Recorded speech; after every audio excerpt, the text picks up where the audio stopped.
Assalamualaikum warahmatullahi wabarakatuh. Perkenalkan kami dari kelompok 4. Di sini kami akan memenuhi tugas mata kuliah pengelolaan program PLS, yaitu berupa berdialog mengenai fungsi manajemen.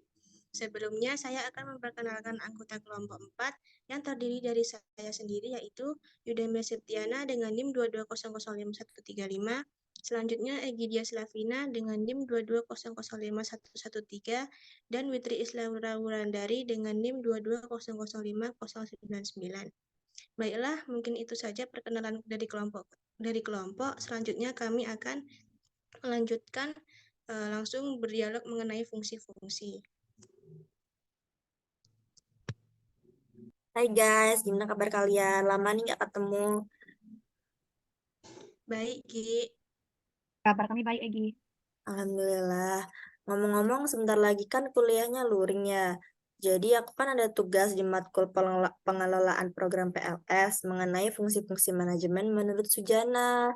Tapi aku belum paham nih apa aja fungsinya. Bisa kalian bantu jelasin ke aku? Bisa ya, Gi? Bisa.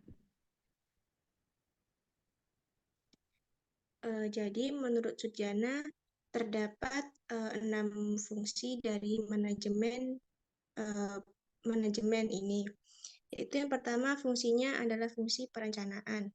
Fungsi perencanaan ini merupakan kegiatan bersama orang lain atau melalui orang lain, individu atau kelompok yang untuk menentukan tujuan-tujuan tertentu. Nah, dari perencanaan ini terdapat contoh konkretnya, Egi.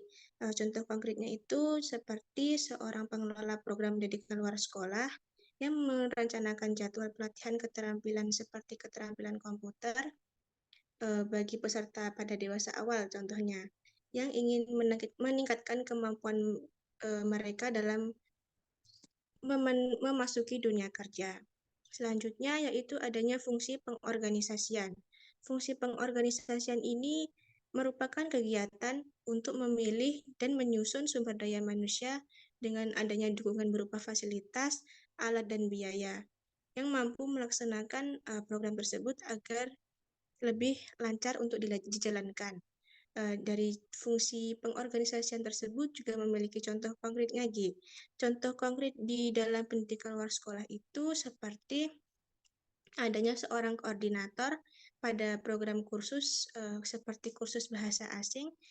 Dia pasti mengatur jadwal dan mengalokasikan waktu dalam belajarnya tersebut, serta juga dia memastikan adanya materi pelajaran yang akan disampaikan. Dan yang ketiga yaitu adanya fungsi penggerakkan. Fungsi penggerakkan ini merupakan fungsi yang melibatkan pelaksanaan tugas serta penggunaan sumber daya dalam mencapai tujuan yang telah direncanakan. Dalam penggerakkan ini termasuk memotivasi. Jadi memotivasi dengan memberikan berupa arahan atau mengkoordinasikan dalam menjalankan aktivitasnya.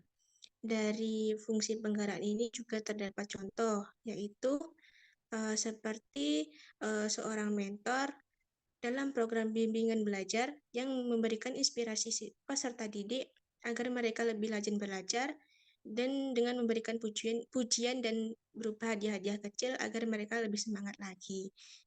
Jadi itu tadi penjelasan dari ketiga fungsi dari manajemen.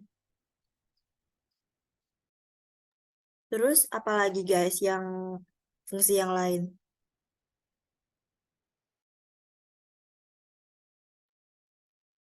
Nah, untuk fungsi manajemen selanjutnya yaitu fungsi pembinaan. Di mana fungsi pembinaan ini merupakan kegiatan untuk memelihara agar sumber daya manusia dalam organisasi taat asa dan konsisten melakukan rangkaian kegiatan sesuai dengan rencana yang telah ditetapkan. Dan ada juga contoh konkret dari fungsi pembinaan ini, yaitu seorang instruktur dalam program kursus seni mengajarkan teknik-teknik dasar dan mengingatkan siswa untuk menghormati hak cipta karya seni. Dan selanjutnya yaitu fungsi penilaian, di mana fungsi penilaian ini merupakan kegiatan mengumpulkan, mengelola, dan menyajikan data untuk masukan dan pengambilan keputusan mengenai program yang sedang atau telah dilaksanakan.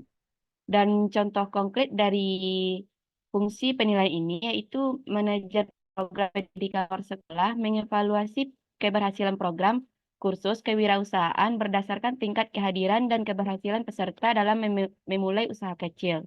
Dan selanjutnya yaitu fungsi pengembangan, di mana fungsi pengembangan merupakan kegiatan untuk melanjutkan program berdasarkan hasil evaluasi terhadap pelaksanaan program yang mengakibatkan adanya keputusan bahwa program harus ditindaklanjuti.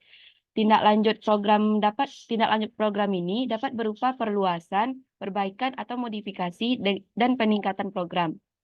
Dan contoh konkret dari fungsi pengembangan ini yaitu Kepala Lembaga Pendidikan Luar Sekolah mengadakan pelatihan bagi pengajar agar mereka dapat mengintegrasikan teknologi terbaru dalam proses pembelajaran. Nah, itu tiga fungsi yang aku jelaskan tadi.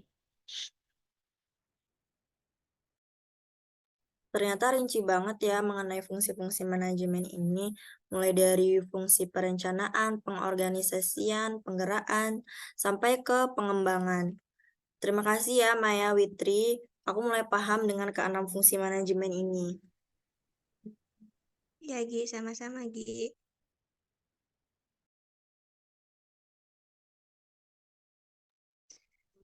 Baiklah, sekian dari kelompok kami. Apabila ada kesalahan, kami mohon maaf. Kami akhiri. Assalamualaikum warahmatullahi wabarakatuh.